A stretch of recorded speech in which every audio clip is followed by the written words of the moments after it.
सुना तुमने? अभी अभी आबिद का मैसेज फिर आया है। हाँ सबा, ये देखो अभी आया है।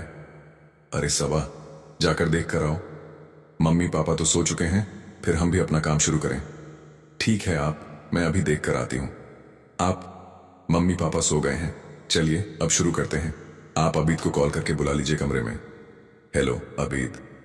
अरे भाई, सारा दिन ऐसे ही खाट पर पड़े रहोगे या थोड़ा बहुत काम भी करोगे? बेटियां बड़ी हो रही हैं, कुछ तो उनका भी सोचो। चलो जाओ, मुझे चैन से सोने दो। उफ। अम्मी, देखिए सबा को, उसे उल्टियां आ रही हैं। उसकी तबीयत बहुत खराब लग रही है। सबा, क्या हुआ मेरी बच्ची? तबीयत क्यों बिगड़ रही है? अम्मी, मेरे पेट में बहुत तेज दर्द है और उल्टियां रुक ही नहीं रही। चलो बेटी, तुरंत डॉक्टर के पास चलते हैं। अरे ऑटो ऑटो भाई, जरा जल्दी चलो, लड़की की हालत ठीक नहीं है, जल्दी करो।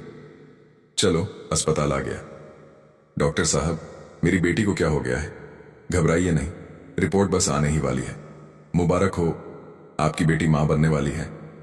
क्या? डॉक्टर साहब, होश में हैं आप? मेरी बेटी की तो शादी भी नहीं हुई, ये कैसे हो गया? ये रिपोर्ट देखिए, इसमें साफ लिखा है कि आपकी बेटी प्रेग्नेंट है। चलो सबा, उठो, अब घर जाकर तुमसे बात करती हूं। अम्मी, सबा को क्या हुआ? पूछो इससे, ये बताएगी कि किसके कारण ये सब हुआ है। बोल, किसका चेहरा काला करवाया है तूने? अम्मी, मेरा यकीन कीजिए, मैंने कुछ गलत नहीं किया। तो फिर ये बच्चा किसका है? अम्मी, सच बताती हूं, ये बच्चा अब्बा का है। क्या? ये कैसी बात कर रही हो तुम?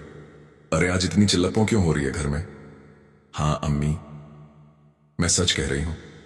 जब आप रात को सो जाती थीं, अब्बा मेरे कमरे में आते थे और मेरे साथ गलत हरकत करते थे, और इसी वजह से मैं प्रेग्नेंट हो गई। हाँ अम्मी, सबा सही बोल रही है, मैंने भी कुछ देखा था। अरे ये क्या झूठ फरेब है? कोई अपने ही बच्चे के साथ ऐसा करेगा? मैंने वो किया है जो तुम पर इल्जाम लगाया गया है, बस वही। अरे तुम दोनों पागल हो गई हो, ये सब मनगढ़ंत बातें हैं। अब्बा, आपने मेरी इज्जत छीनी है, ये सब झूठ नहीं है, मैं बेगुनाह हूं, मुझ पर झूठा आरोप लगाया गया है। चलो बेटी, पुलिस स्टेशन, अब वहीं सच सामने आएगा। रुको, मेरी बात सुनो। एसएचओ साहब, ये सब इसके बाप ने किया है। मेरी बच्ची की जिंदगी बर्बाद कर दी इसने। क्या कोई बाप अपनी ही बेटी के साथ ऐसा कर सकता है? हाँ साहब, एफआईआर दर्ज कीजिए, मैं इसे सजा दिलवा कर रहूंगा। अरे मुझे छोड़ो, मैंने कुछ नहीं किया साहब, मेरा यकीन करो। ले जाओ इसे, हथकड़ी लगाओ, अब आएगा असली मजा जेल में। अरे बूढ़े, बोल, कुछ कहना है? साहब, मैं आपको एक बात बताना चाहता हूं। मेरी बेटियों के पास एक मोबाइल है, उसी में असली सबूत मिल सकते हैं। वो रोज किसी से छुप कर बातें करती हैं। अगर वो मोबाइल मिल जाए तो मैं अपनी बेगुनाही साबित कर सकता हूं। ठीक है, लेकिन अगर कुछ भी नहीं मिला तो तेरी हड्डियां तोड़ दूंगा। अरे सबा, अचानक आप हमारे घर क्यों घुस आए? क्या हुआ? मुझे वो मोबाइल चाहिए जिसे तुम्हारी बेटी यूज करती है। मेरे पास कोई मोबाइल नहीं है, आप यहां से चले जाइए। लड़की, ज्यादा चालाक मत बनो, घर की पूरी तलाशी लो। साहब, मोबाइल मिल गया। ये आबिद कौन है और इससे तुम्हारा क्या चक्कर है? साहब, मैं किसी आबिद को नहीं जानती। सच में नहीं? तो ये 2-2 घंटे की कॉल्स किससे थीं? ये लड़की के साथ तस्वीर किसकी है? साहब, मैं सच बताती हूं, मैंने सब झूठ बोला था। आबिद मेरा बॉयफ्रेंड है और बच्चा भी उसी का है।